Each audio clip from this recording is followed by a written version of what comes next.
Welcome, once again, to Pandora's box. I just want to bang. I do let you bang.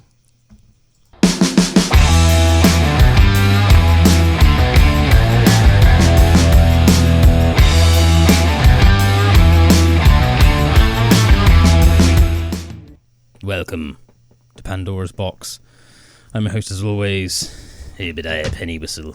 To the left of me we have young Bullwinkle. Do you want to give yourself an alias today? What should I be? I'll be Ziz. Ziz. To the right where we have Mr. Drusif Armstrong. Hola. Do you want to give yourself an alias today, man?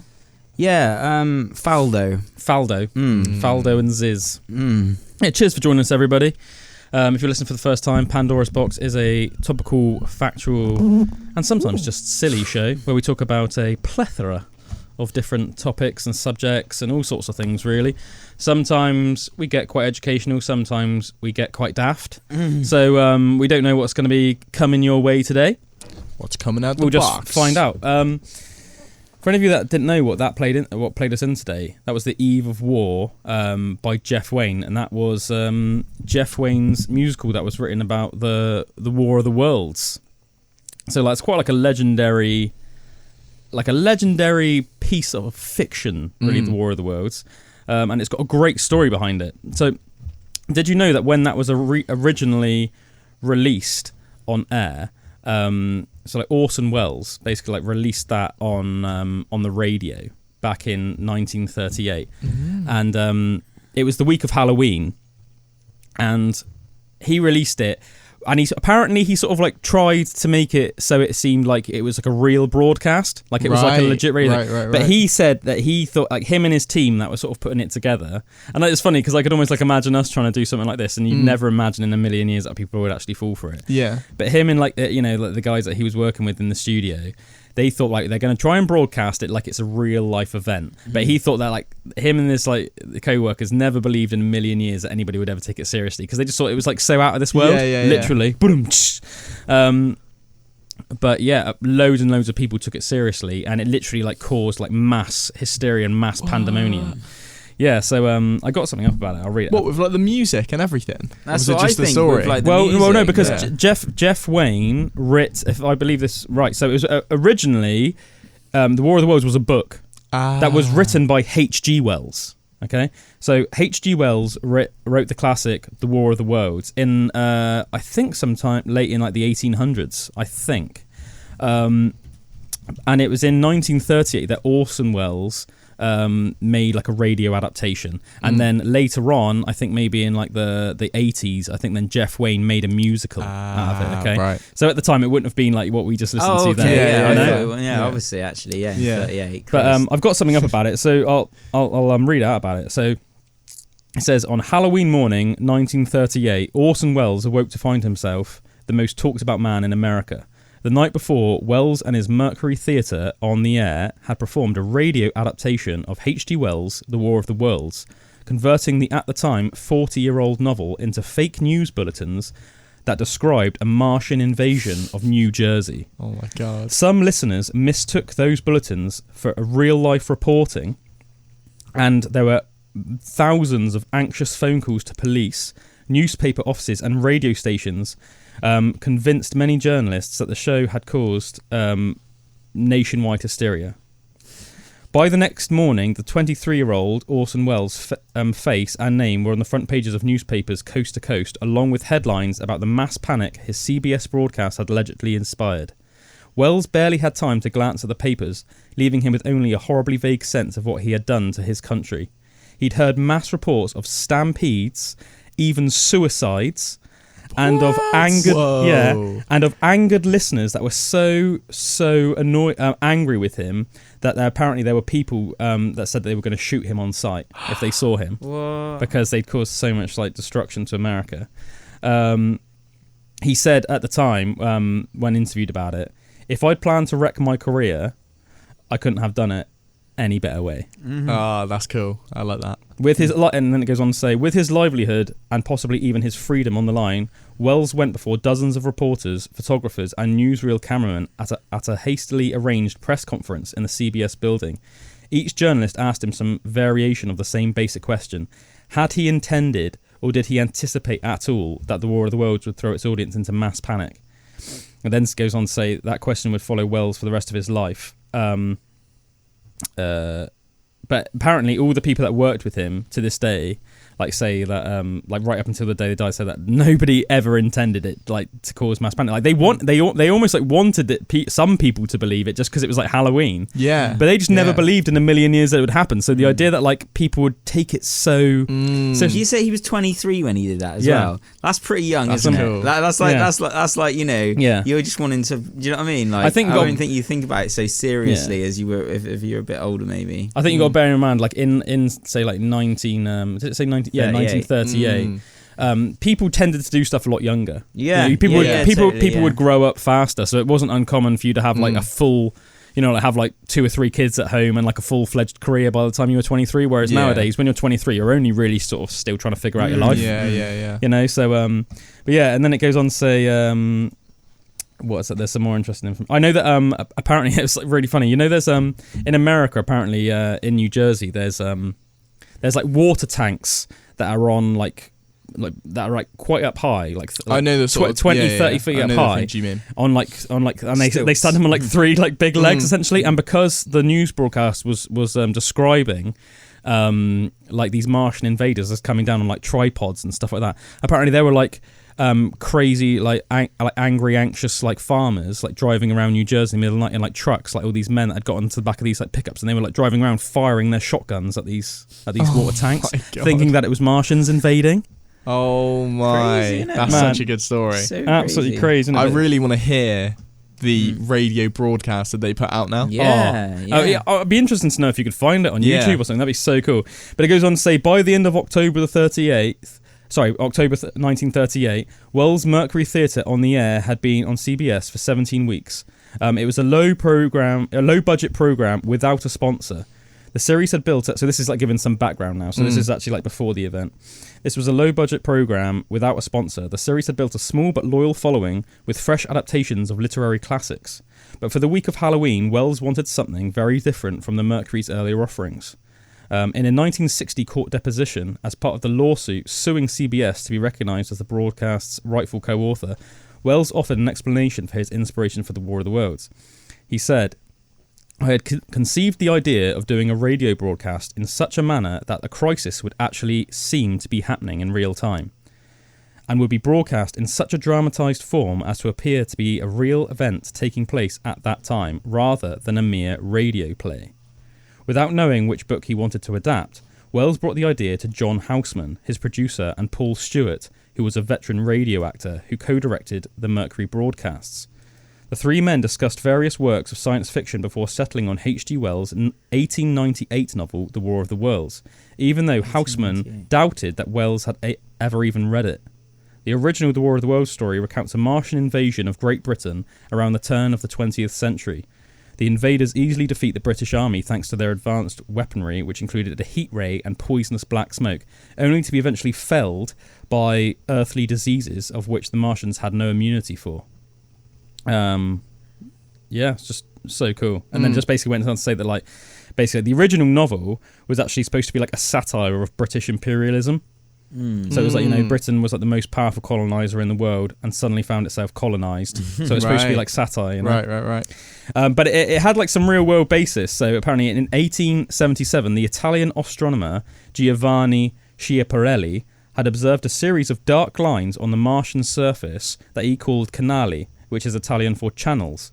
In English, canali got mistranslated to canals, a word implying that these were not natural formations, that someone had built them. Wealthy self-taught astronomer Percival Lowell then popularised this misconception in a series of books describing a highly intelligent, canal-building Martian civilization.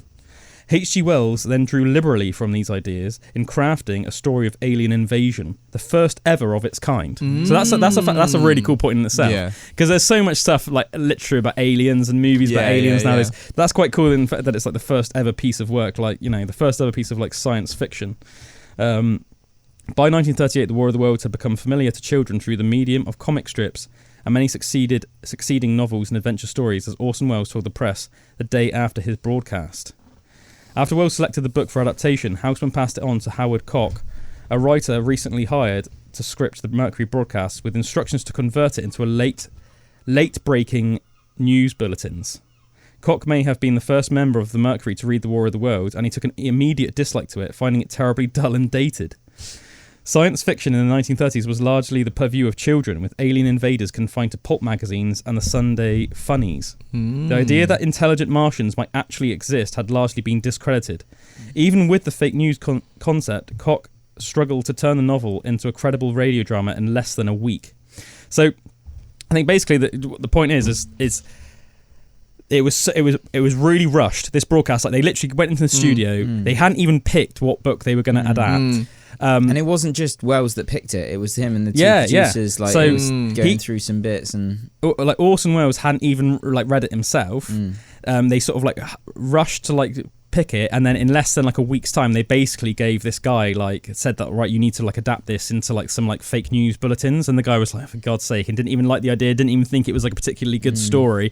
So they never in a million years had any idea that it was going to like cause this, and it caused like mass hysteria. That's so good. As I said, man, I didn't know. I knew that story about the guys like firing the shotguns, and I knew that it caused mass panic, but I didn't know that like some people even like committed suicide. Yeah, that's dark. Crazy. Imagine almost like somewhere like that in like some rural New Jersey, like late at night, and just like having the radio on and hearing that like these Martians were coming down and just like destroying everybody with like heat rays, and they were gonna like, and they were wiping out mankind, and just being almost like so paranoid and so like I'm taking my life now, traumatized, just like right coming for you.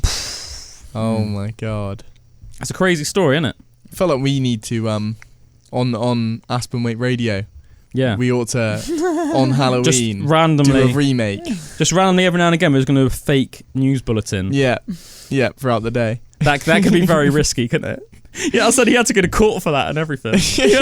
Well, you'd hope nowadays with the internet and everything, people would be able to fact check that. Well, I think it depends what we broadcast, to be honest. Can you imagine just for like a like? Can you imagine if you broadcast on air? Say that like a nuclear bomb was heading towards Britain.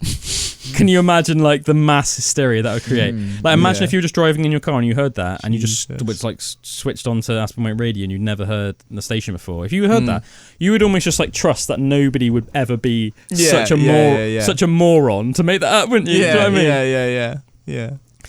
I remember once, because we live near like a nuclear power station. I remember once, like. That the power station alarm went off, and they sometimes just like, you know, they like do like little drills, don't they, where they like practice the alarm just to make sure that the alarms are working, right? And they have to send out like letters to all the people that live within like, you know, hearing distance basically. So if you can hear it from your house, they have to send you a letter. So you get a letter saying about it. But one day when the alarm went off, for some reason, like they had like an issue where they couldn't turn the alarm off. So it took like 3 or 4 times longer than usual to turn the alarm off. And my missus just like messaged her brother, because he works there, just to be like, oh, why is the alarm going on for so long? And him like just to put on a prank, just put back like run. Like run, the reactor's broken or something like that. And like for about 2 minutes, I remember M came and told me, and like my initial reaction obviously was gonna be like no, but then like it was almost this part of me that thought like, if this is real, and I do not want to be like, no, you idiot. Do you know what I mean? Yeah. So I remember I was just like started like just almost just like freaking out. I was like, right, get in the car now. And do you know what I mean? And almost just being like, well, you know, just like. If it on the small chance it is real, like you might as well try and get away. Yeah. So I thought I'm just gonna like try and like tank it over the hills or something, you know, before like the rest of the traffic like start trying to do it as well. And there's like, and then like literally we got to the point where we were almost on the way out the door. Like I literally just pretty much just like dropped everything and we were like just like rushing and that, and then he just messaged back and he was like, only joking. Oh my God. And then meanwhile, can you imagine her like coming and saying that to me, and all you can hear in the background is like. Oh my God, he got you. Yeah, man. I remember like that proper. I remember when she told me that, I was just like, she came in really panicked. So I look on her face, she was so scared. She was like, they told me it's not true. We gotta go now. And she like so like purely terrified, and I was like, okay. So I just like grabbed my keys and that, and just like was like making for the back door. I remember like in my head just being like, shall I even grab anything? And I was just like, no. And I literally was just like gonna go out the back door. Oh my God. Nothing. I remember the next time I saw him, I was like, you little so and so. Yeah, you little beep. And he was like, yeah, that was a pretty good prank, wasn't it? And I was like, yeah, too fair, that was a pretty good prank. He sent the final message just at the right time, so you didn't drive off for half an hour. Yeah, can you imagine how funny it would look to like any neighbours and that just suddenly seeing us like really frantically just like running out into the car and just like driving, and then like a couple of minutes later just driving back like real casually like, and then just like walking back to the house like false real alarm in like my boxer shorts and that. Well, you've not even had time to get changed. Yeah. We gotta go. Yeah. So funny, isn't it? That's so good. So good. Yeah, I love the idea. Like, it's such a thing is back in those days, obviously, like media in general was quite like a new thing, wasn't it? So I can imagine it was like, there's always going to have to be like those first couple of people that are going to have to like push the boundaries for that to almost like make people realise. Like they never, obviously, those guys, as I said, like never had a clue that like the ramifications of that. They just didn't think that even if people did listen, that they would even take it seriously. Let alone the fact that it would like make the whole country go into like mass hysteria and panic. I reckon you could get away with reading War of the Worlds on radio now, though. It's a bit different to saying there's a nuke coming. What you reckon if you like forged like because the thing is, there's a lot of people would know about the War of the Worlds nowadays. What you think if you like forged a new sort of like a unique original tale about how we were being invaded in aliens and like broadcast on the radio? What you think that like? I wasn't thinking of it like that, but that's cooler, yeah. Well, yeah, because you couldn't get away with War of the Worlds because it's been done before. Yeah, exactly. Yeah. So obviously, it'd be cool to. Yeah, that'd be quite cool. Because I feel like there is, your argument could be, everyone's got a phone. It's going to be like listening to it. Realistically, anyone can just look online. Yeah, but I also think there's always going to be like those couple of people that are maybe are like are not into the technology, maybe like 50 pluses and stuff. Like, I know a lot of people that like older people in my family and that would still rely on like television and radio to get the mission. Like phobias. Yeah. Can you get like a scared of the internet phobia? Oh, I expect so. I reckon like a technophobe who don't like technology. Yeah. And just older people. Yeah. Interphobe. Yeah. I think it would only be like younger people, really, wouldn't it? That would be like Googling to check it. And also, what if it was like groundbreaking news and it hadn't even spread on like the... Do you know what I mean? You'd always be like wondering that, wouldn't you? If it freaked you out enough, if it was convincing enough... Yeah. It depends how convincing you make it. Yeah, exactly. Do you know what I mean? It could be like, if you did it really, really well, you could freak some people out. And that'd be quite an interesting thing to do. I even think like what we were saying about Led Zeppelins in like the last one or the one before, like how crazy that would have been to see this massive like thing in the Zeppelin. Like, awe-inspiring. It's a similar thing, isn't it? Like imagine if like the like UFOs and stuff like that, like if the government were developing a new kind of jet or a new kind of technology that was like a new like flying up, and then you just saw it, it would literally freak you out. But it could just be like your government like just doing a test run on a new like plane, Well, I remember like stealth bombers. Can you like picture one in your head? Yeah. I remember because black ones. Yeah, they were like classified for like years before they were made aware to the public, and I think it was only like the mid 90s where they were like made aware, but a couple of people before then like didn't think that they really existed. There had been like reports of them, and some people had like drawn them, but some people that, because as I said, they were like still classified pieces of like aerial equipment, like military craft. They were like classified, so people had like claimed to see them, but it was almost like the official reports were like, no, nothing like this exists. Right. So but then there are people so a lot of people were like, nah, they don't exist. It's just like weird. Yeah. And then if you did see it, you'd think it was like a UFO. Yeah. And then in like 95 or something, they were really casually like, oh yeah, actually no, yeah, it was just classified because we were like testing it out. We wanted to see like, because they obviously the whole point of the stealth plane, they wanted to see test out its abilities. Yeah. So they were doing all these tests where they would like follow other airplanes and that, and see if it would like pick up on radar and stuff like that. I wish I knew some of the stuff that's still classified, because obviously if you think about like the history of like how the government have acted with technology and things like that, it's still obviously the same. They wouldn't just stop doing it. So it's like, what is like what is right there now? At the height of our technology as like a human race as well, like the things that they've been working on behind closed doors. It's like really intriguing. Oh man, I punched the wall the other day. Yeah. Like I was asleep and I had a nightmare, but it was like my nan like skipping in a circle, like really creepily, like a kid would. You know what I mean? sort of like ring around the rosy, and that was fine. That bit was fine, and I was just kind of like sat there, just like watching. That was fine. And then she like started. She was going in a circle in front of me, and then like once she just broke off from the circle and like came towards me. And as she got close, her face turned into this like ghost like demon, and like went, and I went.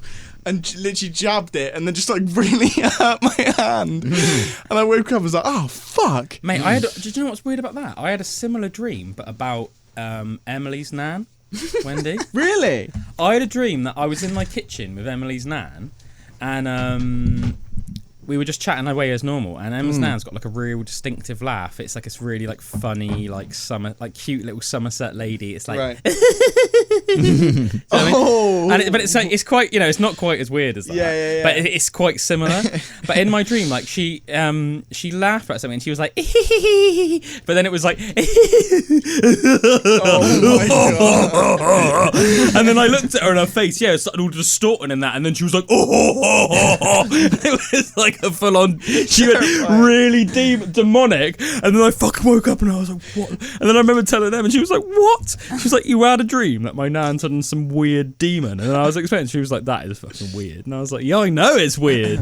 I was like, no, it's freaking weird, man, it's freaky. I reckon my house has now got like a ghost for some reason. I've been having more nightmares for the past like week than I have in like 2 years. Really? So weird. Like I had one where I was just sat in bed and like I think it was a dream, or I don't know if I was like half awake. I don't really remember, but I was just kind of sat there watching. I could see the like landing light was on, and I was waiting for it to go off so I could like go back to sleep or whatever.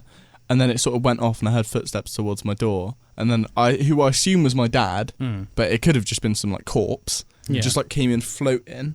Like through my door and like into my room. I think so. Yeah. No, but I know what you mean. I know what you mean. Like where you kind of like half awake. Yeah. But I don't know because I'm what you mean, pretty like sure. sleep paralysis? Yeah. I thought you would sure be like, I was did it actually happen? Yeah. No, because sometimes you can think stuff like Yeah, that's like happened. sleep Like, paralysis. when you're half asleep. Or hallucinating. I think it might have been like that. Yeah. Because I think I was just kind of like grab my phone, turn the light on. I like the nothing idea was that there. like What it did the actually fuck? happen. Yeah, You've that got to was ask horrible. have you spoke to Meg about some of her things? I think we might have done at your house. We might have I'd like to, because I love talking to people. She's had loads of like experiences. Actually, no, we have a little bit. She was saying about this time in the forest. Yeah, where it was all like the firemen and stuff, and she had like a fireman like walk through her and everything. Yeah, I remember her saying about that. Yeah, and at her house as well. They had these little Victorian children like running around the yard and that. Well, she and thought her it's brother like, came up the top of the stairs, but then he was asleep downstairs. Yeah, was man. Yeah, man. Because They that's heard what it reminded me footsteps, of. Because they remind me of your story. Yeah. Because they literally heard footsteps, and it had one of those old houses where it's like a latch door, and they saw the latch go up, but the door didn't open, and they were like, that was really weird. So they went and checked, and Dan was just still downstairs, just flat out on the sofa, just completely asleep. So it wasn't him. Yeah. But yeah, that was weird. She had That's loads of real experiences like that. My But I brother haven't really said- ever had any things like, My brother said he had a crazy experience in Scotland like, Really? recently. Where like the hotel they're in, nice. the hotel That's they're it, in, that's The obviously Shining. they stay there and the rooms upstairs are like free Yeah. because they don't book them out because the floors are like 'Cause really they're so sort of haunted. yeah because the floors are like really quiet. No, not quiet. Sorry, really loud. So if someone's okay, walking like up there, it just freaky, keep Jake yeah. and Abby up. Right. So they always keep it done. And some guy that had Alzheimer's ended up like wandering up there one day and letting himself into one of the rooms. And Jake and Abby said that they just heard like screaming, saying like, no, like his voice was going like all coarse and everything because he was like screaming, saying no, and just hearing like sort of moving around up there and like loads of bumping. They're like, what the fuck? And the next day apparently they went up and there was like a kettle that had been thrown out the window and there was blood all over the walls, and the guy just like didn't mention it or didn't like want to talk about it. What? So like he'd hurt himself, I don't know. or was it right? Because for a second I didn't know if you meant that there was like somebody in the room and they were Maybe. screaming because the guy with Alzheimer's walked in, and then it obviously like freaked him out, and they were like, "No, get out!" No, because no one's up there, is No, there? no, Oh, it was yeah, just yeah, him. yeah, It was yeah, just yeah. him. Yeah, Just going, no. that's freaky. But man. apparently they also hear, this is what made it like even more creepy, is whenever they're there and it's like alone, they can like hear like the toilet flush and like people walking upstairs when they know there's no one there. And like those times there is no one there. And they can hear like just like footsteps and people walking up and down the halls, like so much so that my brother has gone and like inspected upstairs and just found nothing. I tell you one thing that happened once when I was in a hotel in Edinburgh. It just made me think, and because hotels are so strange in terms of the places that like you never know what's happened in the room before you. And there's been so many people. A lot of freaky stuff's happened in that room. You know what I mean? Regardless of what room you've been in, especially if it's like a hotel that's been going for like hundreds of years. Like the amount of people that have passed in and out, like there's like the millions of people that have come and gone from that hotel over like the hundreds of years. But yeah, I was in this hotel in Edinburgh. And like was being like literally like got into the room, got on the bed, like got into my boxes. I'd like got on the bed and was just watching telly like really quietly, right? So like wasn't making any noise at all. My feet, I wasn't walking around. I didn't have the telly on loud. I wasn't doing anything like that. And then there was like a knock on the door, and I was like, oh, what the fuck's this? Right, and I didn't know if it was going to be like some like drunk person from down the corridor or whatever, but I was like, oh, like, and I looked through like, the little hole, and it was just like some hotel staff. So I opened the door, and they were like, oh, like sorry to disturb you. They were like, can you keep the noise down? We've had like complaints from like all the rooms around you that you're like making loads of noise. And I was like, I'm literally like just lying on the bed watching telly like really quietly, and they were like, oh, like well, you know, like whatever you're doing, can you like keep it down? And it almost like annoyed me a little bit, but I was like, well, I'm telling you, I'm not making any noise, but like, yeah, okay. I shut the door, but like, I was like, thinking back on that now, it's like, that's like really weird. Yeah. Do you know what I mean? Just almost like in terms of like, what did they hear? Like what? It was almost like the people, even though I was like in a really quiet room, just like on the bed. It's like what? Cause like with the people in the rooms around me, just hear like, and like loads of weird stuff, like shouting and stuff. But I was like, where were those sounds? Because I didn't hear anything in my room, so I was thinking like, do you know what I mean? It was like. The obvious thing that you would think of was like, well, maybe it was the room next to me and they misidentified me. But it was like, well, if they were making that much noise to the point where like, to the point where like there were like more than one room complaining, then surely I would have heard something. Especially considering, as I said, I was being really quiet. Like I literally had the telly on, like you know, like when it's like you're like it's like so quiet. It's like if anybody was talking, you wouldn't be able to hear the telly. Yeah, it was literally that I was just monging out, full on just monging, just like watching the telly, just like, and then it was really strange. And I was just like, whenever I think about that to this day, I'm like, that was weird, man. I've never ever had anybody complain to me in a hotel before ever, and I've been a lot more like raucous than that, a lot more fucking raucous than that. Do you know what I mean? Like done some like really crazy, silly shit. And then like the one time I'm just like watching telly quietly on the bed. Can you keep it down? Yeah. I was like, oh right. Yeah, that's a bit weird, isn't it? Like phantom noises. Something about them. Something like phantom noises. But I was going to say as well, weird that you said, I had the first horror dream. The first nightmare I've had in ages the other night.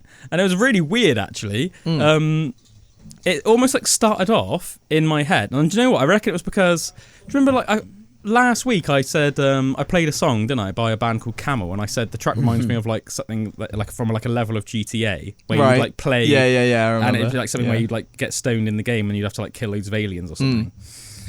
And then, so like my dream started, and it was like I was playing GTA, right? But like it wasn't me playing, you know, it was like my eyes was like the screen, right? So it was like. Your eyes with a screen. Yeah, so it's like I could see the character in third person. I wasn't in first person as the character, but I couldn't see myself in the room playing. It was like almost like virtual reality. That's weird. That's cool though. So it was like that, and it started off that I was like playing like playing like GTA, but then it turned into almost like a horror game version. And in the game, it was like I was trying to get away from Jason Voorhees, and I was playing as Trevor, like one of the characters from GTA 5, and it was like really weird. And it was like in my dream, I was with Michael, the other character from GTA 5. And it was like, I was there and it was like nighttime in the game. And Jason Voorhees were like coming after us. And it was like I was playing a level where you had to get away from Jason Voorhees, but it was really hard. But it got to the point where it was almost like so immersive by then it started becoming stressful. You know, like nightmares, like they become like too much and it becomes like stressful for you. Yeah. You know? Yeah. And it was like getting like that. And I remember just like doing stuff in like you almost like would in the real game. So I remember like there was like a forklift truck. So I like got in the forklift and there was like a little like a little alley or something, and I parked it like sideways. So like Jason Voorhees wouldn't be able to get like, do you know what I mean? Right.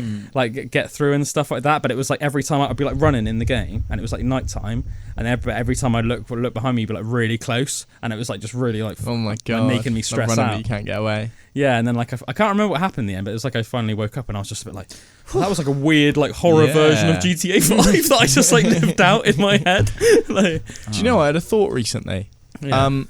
Do you reckon that you speak in your dreams, and I don't mean like communicate, because obviously you communicate in your dreams because you speak out loud when you're actually asleep, or some people do. I do, but Evie does. My little daughter. It's hilarious. I like sort of just mumble. Yeah.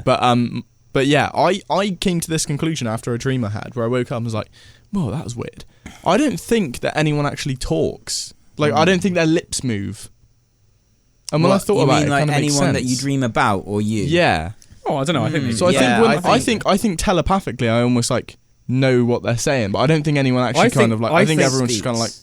I think that it's like almost like impossible to catalogue dreams like that, because I think everyone is like. Do you know what I mean? They don't follow like a set way of being. Do you know what I mean? It's like, I think because it's pure imagination, like the possibilities are endless with every different type of dream, and it's literally like almost like a pick and mix of you know what I mean? So like my weird dream, it was like I was playing a video game in third person. You could have another dream where maybe you are talking telepathically to somebody, but then you could have a dream that was almost like really mundane, and it would just be like you like chatting to somebody that you used to go to school with randomly. Yeah. Do you know what I mean? And it might just be really weird and boring and just seem like the most random thing ever. Yeah. Like, I'm trying to think of whether I can actually remember talking in a dream. This is what I'm saying. Yeah. Like I can remember people saying stuff. I can remember communicating, but not. But I'm just thinking like me myself, like how I'm talking now. Like, have I ever dreamt and like that I can remember where I'm actually talking to someone? I can't. That's hard for me to like. And I feel like it kind of makes sense as well, because if I was to close my eyes now and picture you and you started speaking, and I had to picture how your mouth moves when you say those words, I couldn't do it accurately. Do you not? Not at all. I don't think so. I can think other people. I can think, but I'm thinking like my actual self. Yeah. You just kind of speaking, spectate other people's conversations. And stuff. You just kind of watch things happening. Like, actually, I know what you mean now. Like the more we're talking about it, like I do know what you mean actually. Yeah, it's almost like, but I think I think I can definitely sort of see it like with yourself. Like you don't really feel like in dreams like you're talking. You feel like you're almost like telepathically communicating with the people in your dream. But then I feel like maybe they're talking back to you. That's how I feel. Right. And I remember reading about lucid dreams because I've always like really wanted to lucid dream. I've had like a couple of lucid dreams where you actually like you're in a dream, so you like do stuff like fly in and all of that kind of thing. Yeah. But I always really wanted to do it. And there was this guy that was like a lucid dream specialist, and he was saying how like amazing it is. Like he's like really, really good at lucid dreaming basically. And he's saying that you can almost talk to an intelligence, which is your like subconscious, right? And it will actually like beam out like words to you like in the dream. Whoa. So like almost like you're talking to the dream, and the dream will answer in this like godlike fashion of just like. You know what I mean? But you're actually talking to your own subconscious. So that'd be so cool to like experience. Really cool, just like, yes, son. Yeah. Whenever I've like lucid dreamed before, I wake up as soon as I figure out I'm in a dream. Yeah. Oh, like I haven't. That's what I've been. I've been like, you get the ability to wake up. I'm dreaming. And I'm like, oh, I'm awake. I've done it a few times where like I've known I've been dreaming and I've stayed dreaming, and it was amazing. I remember like I was on some grass and I put my hands down on the grass and I was like feeling it and I was squeezing it and I was like, oh my god, this feels so real. Like I could feel the texture of it and like and everything. But I was just dreaming. It was like pretty crazy. You can like train yourself to get better at it. Yeah, totally. Yeah. Like one of them is like recognizing signs. So in the waking state, if you like look at your hands, I always hear about it. You look at the palms of your hands because that's not something you do very often. But if you make a habit of it, like in the day, like when you're dreaming, you could do it in your dream, and then when you look at your hands in your dream, that could be like a trigger to say, oh, is this a dream? So every time you look at the hand, say, am I dreaming? Really focus on that thought. Yeah.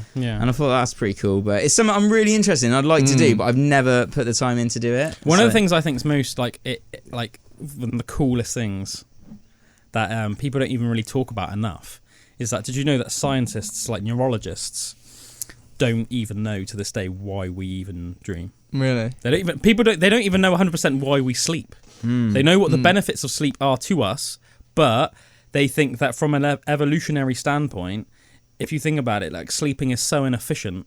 It's not so bad for us nowadays, but if you think back to when we were like hunter-gatherers, and even before that when we were still like ape-like creatures, the fact that like, say you were living in the middle of like a jungle with so many predators around you, the fact that you would basically just have to be completely unconscious and vulnerable for like hours and hours and hours a day is like so inefficient. Yeah. Isn't it? Yeah. It's like, like neurologists don't even know exactly like why we dream or like why we sleep. I don't know why I've heard it or like where I've heard it, but isn't like my idea of why we dream is because it's things that you don't consciously think about or don't consciously process in your waking state. Yeah. It's a way for them to be played out and processed in your sleeping state. Yeah. Because That if makes you sense to didn't, you would go crazy. Because like you know, if you're ignoring something, you don't even realise you're ignoring something, or something pisses you off, or you know what I mean, and you just kind of put it to the back of your mind. When you're sleeping, it's like your subconscious saying, you need to process this. Yeah, if you don't process it, it's going to drive you nuts, you know? Yeah. So like, so like we know what the benefits of sleep are and all the things we do. So like in terms of like memory retention and things like that, and obviously like physical recuperation, everything like that. But as I said, in terms of like an evolutionary standpoint, Like why it needs to happen. like do you know what I mean? Like why, in terms of like it almost like seems like such an inefficient thing to do from an evolutionary standpoint. Do you know what I mean? Yeah, but I guess then there are those benefits which are what makes it efficient. Or not in a certain way. Yeah. I get like not as someone that's going to be hiding from predators and everything. Yeah. But in terms of so like we know the benefits, as I life. said, but we don't know like why we've evolved. Like to, you know what I mean? Like surely there would have like maybe have been a way to evolve in a way that we could have done that in a way that would make us less vulnerable. You know? I remember reading that one side of your brain is the side of the brain that makes the dreams, and the other side is the side that reacts to it, and that's why you never know what's going to happen in a dream. Really? Because when you're in a dream, it's that part of your brain that's like going through, that's like your conscience, and that's why you're always like shocked at twists. What, and like turns. the logical part of your brain is reacting to the like creative part of your brain, or something like that? Yeah. I think it's like the left side creates it and the right side like reacts to it, and that's why you never know what's going to happen in dreams. That would sort of make sense in a way, cool. wouldn't it? You can imagine, because I feel like your right side is like problem solving and stuff like that, and then the left side is just pure like creativity and imagination. It's almost like that's just like going overdrive, and then you're trying to make sense of it with the right side, which is like with the logic. On a journey. That's quite cool, isn't it? That's quite cool. That was The Spirit of Man by Jeff Wayne. You're listening to Pandora's Box on Aspen Waite Radio. Cheers for chilling with us this evening.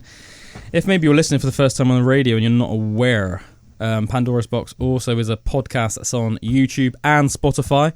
So if you're liking all these factoids, please go on our YouTube, type in Pandora's Box Podcast, give us a little subscribe, and you'll have all of our previous episodes there for you guys to watch, and on Spotify as well, just the same thing, obviously just Pandora's Box podcast. And real thankful to say as well that we've currently got a 5-star rating on Spotify. So cheers for anybody out there. If any of you have actually rated us 5 stars, we really appreciate that. It's cool, because not many like podcasts or anything actually have 5 stars. How long do you reckon it'll last? Not long. Well, you know, who knows? We can only hope. Now we've said that, don't go on there and give us a 1, please. Yeah, just to Keep be a little those 5s coming. Just to be a little solace. Well, you know, at the end of the day, you know, I don't think it's like something you should dwell about, but I still wanted to convey my thanks, you know, for all of those people actually that have given it a 5-star rating. That's really sound. So Friends thanks of everybody. The pod. Friends of the pod. Yeah, definitely. So before that last track, Spirit of Man, I said I'd talk to you a little bit about Danish explorer Ejnar Mikkelsen. So do a little bit of story time now. So gather around and I will tell you all about the life of Danish explorer Ejnar Mikkelsen. So in 1909, Danish polar explorer Ejnar Mikkelsen set out on a mission to recover the lost maps and journals of a doomed Arctic expedition to the northeast coast of Greenland. What he didn't know is that it would take him 3 years to make it back home. Dun dun dun. Whoa. In 1891, you know, many years prior, almost 2 decades prior, explorer Robert E. Peary outlined the eastern coast of Greenland and mapped a channel separating what he believed to be an island he called Peary Land from the mainland, allowing America to make a claim on the island. This led to determined Danish sailors on a fatal voyage to dispute the claim in 1907, and Ejnar Mikkelsen on a quest to find them. So yeah, so obviously Greenland and stuff is owned by Denmark and things like that, so they wanted to, you know, make sure that it was owned by the Danish, not by the Americans. But in August 1909, Mikkelsen's ship would get trapped in Arctic ice some 200 miles from where he believed his predecessors had died. And let's face it, 200 miles is a long way, especially when you're in the Arctic. Mm-hmm. Christ. According to his autobiography, Two Against the Ice, Mikkelsen began the journey with 6 men, but would be abandoned by all but one novice crewman. And he went on to endure 2 winters stranded in the Arctic. Whoa! It's since been this is the Netflix. It's a Netflix movie. It's not a series. It's since been adapted into the Netflix movie Against the Ice. The book attempted to convey some semblance of how harrowing the world of exploration was in the early 1900s. Remember we talked about that other guy before? I think it was a Norwegian explorer. Do you remember ages ago on Pandora's Box? I can't remember his name now, but he was like this giant. He looks great. There's some cool pictures. Is it of the him. one that had the Eskimo tongue? No, the whale tongue. Oh, sorry, yeah. No. Yeah. And then the Eskimos told him that the whale had been there for like 2 years. And he boiled up the whale tongue, and apparently it was really like really rubbery and salty. And they told him it had been there for 2 years, but I guess it was like so frozen and stuff that it managed not to kill him. Mm-hmm. Yeah, but yeah, he was cool. I think he was like a Norwegian guy, but yeah, all of those like crazy Norwegian and Danish explorers that all like went into the Arctic and that like crazy exploration. But yes, being adapted into the movie Against the Ice with, as I said, the guy that played Jaime Lannister in Game of Thrones, Nikolai Coster-Waldau, who's a Danish guy himself. So it's almost like pretty cool that they've got a Dane. Hats off to the Danes. Yeah, man, hats off to the Danes. From frostbite and scurvy to predatory wildlife, Ejnar Mikkelsen and Ivar Iversen endured terrifying hardship to survive. And it goes on to give you some background on Ejnar Mikkelsen as a man. So he was born in December 23rd, 1880, in Vester Brondeslev, Denmark. Ejnar Mikkelsen gravitated to the seas since he was a child. He was raised by generations that had risked their lives in treacherous expeditions. He grew up with tales of Arctic adventures and unprecedented discoveries. It soon became a lifelong passion to do the same. Mikkelsen was only 14 years old when he set sail for the first time on his own. While invigorating, he would not be satisfied until he became a true sailor. In 1896, he purportedly walked 320 miles from Stockholm to Gothenburg to convince Swedish explorer Solomon August Audrey to take him on an Arctic balloon flight. Ejnar Mikkelsen wouldn't know it yet, but he was lucky to be rejected. Andre's perilous journey ended fatally in October of 1897 when the hydrogen balloon failed to reach the North Pole and all 3 of its passengers died. So that was a lucky escape. After walking 320 miles to like beg to be on it, and then you're like let down, and then you hear later on that like everyone on that was on it died. Must have been like, cool, that's a close call. Yeah. In 1900, however, Mikkelsen was welcomed aboard Sir George Carl Amdrup's expedition to eastern Greenland. Mikkelsen and 4 others, including US geologist Ernest de Koven Leffingwell, which definitely sounds like a made-up name, but it's not. Ernest de Koven Leffingwell ended the 500-mile trip in 1902 by surveying a famously inaccessible coastline for the first time. The following year, he served as the cartographer on Evelyn Baldwin's expedition to Franz Josef Land, an Arctic archipelago used only by the Russian military today. In 1906, Leffingwell's father sponsored an Arctic expedition to map lands that whalers had reportedly spotted in the Beaufort Sea north of Point Barrow, Alaska. With $5,000 and an engineless schooner, they set out to find it, but were forced to stop at Flaxman Island 200 miles from their goal. Fortuitously befriending the local Inuk Sakawatchik people, they learned how to drive dogs across the ice and set out in February of 1907. After traversing 120 miles over 60 days, the duo believed the route fatal and returned, only to find that their ship had sunk. That would suck, wouldn't it? Oh my God. Can you imagine? They literally traversed 120 miles in 2 months. And then when they realised that they thought the trip would be fatal, returned and then found their ship sank. Can you imagine how deflated you'd feel? While Leffingwell stayed behind to study the ice, Mikkelsen had other plans. Taking his chances to make it back home, Mikkelsen trekked all 2,300 miles on sled and by foot. What? That is crazy, isn't it? Passing through Point Barrow and Nome, he continued through Fairbanks, Valdez, and the Gulf of Alaska. His return heralded the arrival of a truly seasoned explorer, although Ejnar Mikkelsen's biggest challenge was still yet to come. This goes on now to the expedition to recover the lost maps in Greenland. I love how epic this sounds as well, like an expedition to recover lost maps. I Do you know can't what I mean? believe It sounds the movie's like not been made before. This is such a story. I think it's making me really want to see the movie as well. Yeah. The ill-fated Denmark expedition of 1907 saw Ludvig Milius Eiríksson, Niels Peter Hoeghagen, and Jørgen Bronland set out to prove that Greenland was a single unified island that belonged exclusively to Denmark. But in doing so, they relied on Robert E. Peary's maps of northeast Greenland, which included the hypothetical Peary Channel, dividing the region in two. Mizzled by the incomplete maps, even as they sought to disprove them, the men became lost in the Arctic and were soon trapped in the ice. While Bronland's body was found in 1908 with his maps and diary, Milius Eiríksson and Hoeghagen's never were.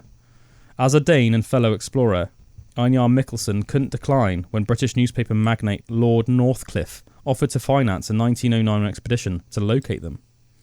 Patriotic to the core, however, Mikkelsen demanded that the trip be financed with Danish money. His government agreed to fund half the cost and let the public raise the rest. Mikkelsen's chose a crew of 6 men and a 55-ton sloop named Alabama that ran on a 15-horsepower engine. It departed Copenhagen on June the 20th, 1909. While Lieutenants Wilhelm Laub and C.H. Jorgensen, shipmates Hans P. Olsen and George Paulson, and carpenter Carl Unger were suited for the job, Mikkelsen's mechanic turned out to be an incompetent alcoholic. That's not what you want. Surely you should check that beforehand. Yeah. A bit of a background check. Yeah. I suppose in those days it was probably a bit harder to do accurate background checks on people. Do you know what I mean? If somebody just turned up and was like, "Yep, I can do this." Yeah. Do you know what I mean? It'd probably be really hard to actually do loads of background information on them. While en route to Greenland, the Alabama stopped in ice where a young mechanic named Ivar Iverson volunteered to replace the incompetent mechanic. I've got photos up of all of this as well. Yeah, so if you're watching, if you're not watching on YouTube, go on YouTube, and if you want to see, as I'm talking about this, young Bullwinkle is showing you lots and lots of pictures. When they arrived in the Faroe Islands, the expedition suffered a setback. They had planned to board dogs that would allow them to drive across the ice in Greenland, but the animals they had contracted were infected with rabies. That's just not what you want, is it? That's just not what you want. Rabie dogs. Not a lucky man. Well, they found... in some ways he was. Obviously, he could have just died on that balloon. Do you know what I mean? Like the other poor SOBs. While they found replacements on Ammassalik Island, their arrival in Greenland was delayed until late August. At the tail end of summer, the wooden sloop became trapped in the ice off Shannon Island. On August the 27th, 1909, Mikkelsen was forced to have his crew establish their quarters on land. Ominously, they were now 200 miles from the Danmark-Shorn site where Milius Eiríksson had reportedly wintered before dying in the ice. On September... I just can't conceive of us being 200 miles from where you were supposed to... Do you know what I mean? 200 miles away from where you want to be in the Arctic. That's such a long way to travel in that condition. Do you know what I mean? On September the 25th, Ejnar Mikkelsen and Ivar Iverson set out while the rest of their crew stayed behind. After finding information that the other crew members had made it some 500 miles farther north, they returned to the Alabama for the winter, determined to set out the following spring. Man. I'm going to leave it there for a second. I'm going to leave it about halfway through the story, but how crazy is that?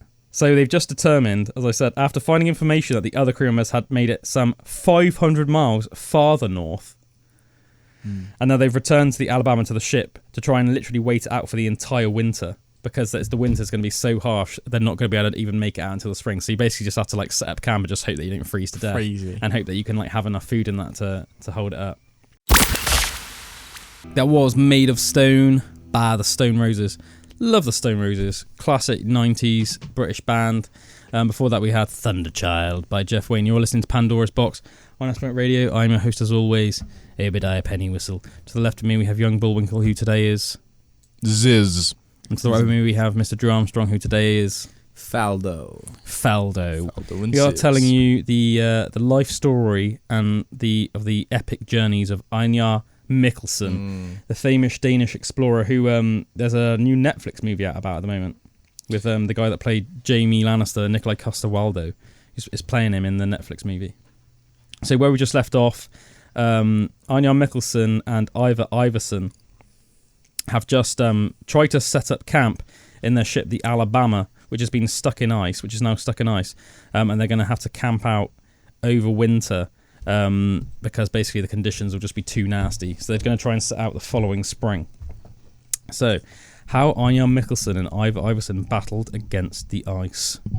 As chronicled in his 1913 book Lost in the Arctic, Ejnar Mikkelsen and Ivar Iverson left the ship once again in March of 1910. By May, they had found the diary of Milius Eriksson and confirmed that Perry Island did not exist. However, their struggles had just begun. So they found something they set out for. They found a book. By May, they had found the diary of Milius Eriksson. Yep. That's crazy. And confirmed that Perry Channel did not exist, thus obviously confirming that all of Greenland should be owned by Denmark. So they've achieved almost like their goal, but they're also now like just stuck in the Arctic. Yep. However, their struggles had just begun. Summer had arrived, and the ice they had traversed by sled to get to the site was melting fast. It took them 8 months to return back to the ship.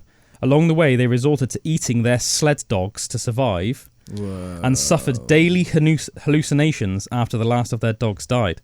I guess just because they were like so fatigued and hungry and like starving. So full of stuff. Like, just like hallucinate. Imagine like just tripping in the Arctic. Just imagine what weird. I'd like to know like what weird stuff they saw. What, so, like, do you know what I mean? It'd be interesting to know like what they were hallucinating about. Yeah, that'd be cool. No wonder, like, you know, because that picture of him looking super wide-eyed, like that's. Yeah. Do you know what I mean? You can tell he's like been through a lot mentally. Do you know what I mean? Oh yeah.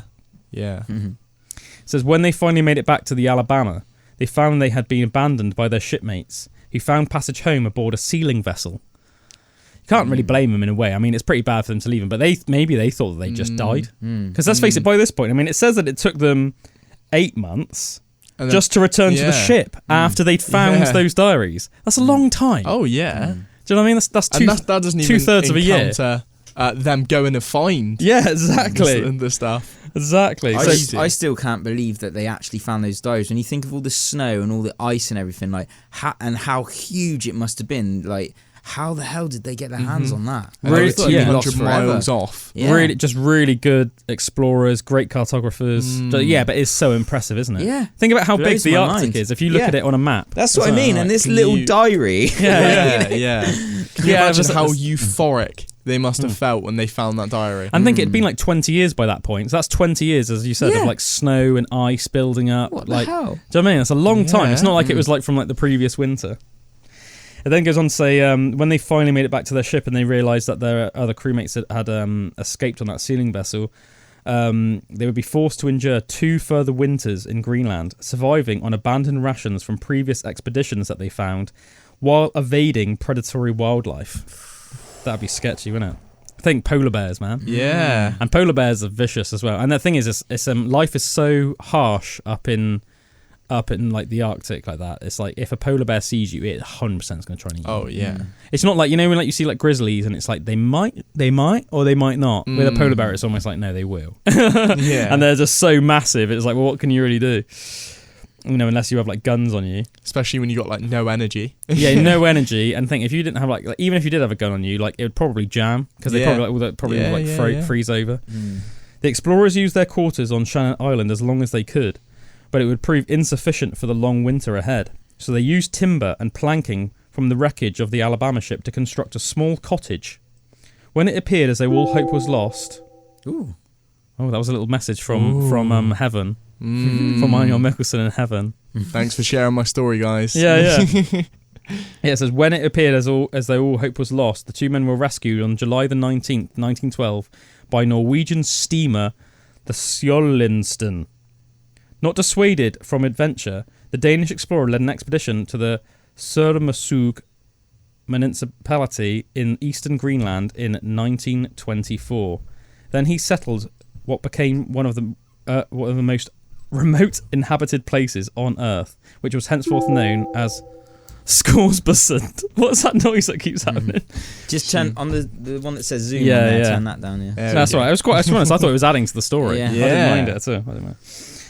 Yeah. So I said he went on to found one of the most remote inhabited places on Earth, which was henceforth known as Scoresbysund, and had no more than 345 residents in 1920. So that's pretty cool, isn't it? Harsh conditions. And he went on to have like another, like, do loads of other stuff as well. Like, went on several more expeditions and did some pretty cool stuff. And then on Ejnar Mikkelsen's 90th birthday in 1970, he was given a national tribute by the Danish government. He died mere months later on May the 1st, 1971, with a Danish patrol vessel and Greenland mountain range named after him. The explorer had truly become the kind of famed adventurer he dreamed of as a child. So, rest in peace, Ejnar Mikkelsen. What a legend. Also, it's pretty cool that after all of that hardship, he still lived to be like over 90. Yeah, that's what I was thinking. Do you know what I mean? You said 90, I'm like, that's a good age. Yeah, you'd think he'd be a bit weathered, wouldn't you? Yeah, you think that All like of that. all of that crazy like hunger and exploring and hardship and all of that time in like the ice and that maybe would have taken a couple of years away from him. Yeah. You know what Wim Hof says? What's that? Cold is good for you. Well, yeah, but I mean, I guess it's like it's good when you can choose. Yeah. Do you know what I mean? Maybe he got real good at the Wim Hof method, just like even before Mate. Wim Hof was around. I was going to say he was he didn't do the Wim Hof Born in the method. cold. Wim Hof is the Ejnar Mikkelsen method. Yeah. Do you know what I mean? Let's give the man his dues. You know. But yeah, what a cool guy. So cool. So cool. So rest in peace, friend of the pod, Friend Ejnar Mikkelsen, of the pod. friend of the pod. Did you have something you want us to talk about, man? I have a story for you both. Let's listen. Historical. Oh, that's a little historical story. Let's do it. So, I want to start this off by just shouting out the place where I got all of the information from. It's a place. It is a YouTube channel called Oversimplified. Right. And they basically make these like cartoon sort of history videos. I watched all of them. Really, really good sort of storyteller and really gets the point across. But I'm going to hope to follow in his footsteps with this story now. So, the Great Emu, or Emu, I should probably get it right as I start the story. The Great Emu War. Cool. A battle of emus. Maybe. So, after the stock market crash and following the Great Depression in America, one country had it worse than most. Australia. Australia relied heavily on their export industries, and with no one willing to buy, Australia's economy took a downturn. To make things worse, Australia had made its own currency, the Australian pound, using gold standard, which they essentially just joined on to the ride of the British pound. And then when the British pound cut ties with the gold standard, there was, as you guessed it, more economic downturn. So, after World War II, many veterans were given land to farm. However, when the economy spiraled down, many left this life and were then moved to the cities in search of work. This left a lot less farmers in Western Australia, and for those that remained, things were about to get a whole lot worse. Whoa. So, I've got up some photos as well if you want to click on them as we go through. So, the emu population, which is about 6 foot tall, 90 to 120 pounds and can run 40 miles an hour, would usually go to the coast after their breeding season. But suddenly they were left with an abundance of lush farmland, and so they stayed around and ate it all. Whoa. 20,000 emus cost the farmers millions in lost crops and damages. So, what did the farmers do? You would expect they would have gone to someone like the agricultural minister or something like that. No. In 1932, the farmers turned to the government for help, or more importantly, the Minister of Defence. And so Australia was to go to war with the emus. Cool. Not everyone was happy with this idea, however. So they brought a camera crew with them so that they could get footage for the propaganda. This was obviously so that the public would then be on their side and see, oh, it was a huge victory, you know, whatever. Loads of like emus just destroying stuff. Exactly. So, for the first 3 battles with the emus, the Australian military essentially lost. What? Yeah, so basically... the emus just pecked them to death. They would turn up, like, try and be all quiet, they'd shoot at the emus, and the emus would just run off. Really? And then they just, like, they were basically made to be fools. All the press, it was coming back, and they were going, how are we losing? How is our military gone? Yeah, and we're losing in war against to the birds. emus. Exactly. They were even lucky. So, like, in one circumstance, they got to them, and then so they had 2 machine guns which is what they were sent with, which at the time, I guess, was a lot. Yeah. And that was basically just gun down all of the emus. I'll see if I can find a photo while I'm reading the story of them using the machine guns. Yeah. There's a little photo of them like using that sort of machine gun in war. There's another one. And yeah, both of the guns jammed after they killed only 12 emus, and the military ended up looking stupid. The press had a field day, and an opposition party member suggested that medals should be handed out to the emus who had won every round of the war so far. Okay. George Pearce, who was the Minister of Defence, decided to pull out of the war embarrassed. But 4 days later, when the farmers turned up and told him that the job was not done and that the emus were still eating the crops, he decided to go back and end the war once and for all. Rambo. So, round 2. He went full Rambo. Round 2. Round 1 went to the emus, round 2 was about to start. Round 2 was more successful, with reports saying that they were cutting down 300 emus every week. Woo. But the media had now lost interest, and with 1,000 emus killed, Pearce finally ended the operation and declared victory. So he came back, he was saying, we won. We won. Then it was pointed out that he had only killed 1,000 emus of the 20,000 that were causing havoc everywhere, and he also ended up using 10,000 rounds of ammunition, meaning he used 10 rounds of ammunition per confirmed kill of an emu. So in the end, there was a victory for the emus all around. And they basically went back, were embarrassed, spent way too much money, and then there was just still problems until a couple of years later when they introduced new fences, and the fences were just better. So rather than going to war with them, they could have just built a fence. Exactly. That was how they got around it in the end. They just built a bunch of fences. That's so funny, isn't it? Literally went to war with the emus. Yeah. And then in the end was like, actually, let's just build a fence. I thought that was quite a funny little silly war story. Yeah, I've heard of lots of wildlife crises that they've had in Australia before. I know that because they didn't have domestic cats or something equivalent of that in Australia.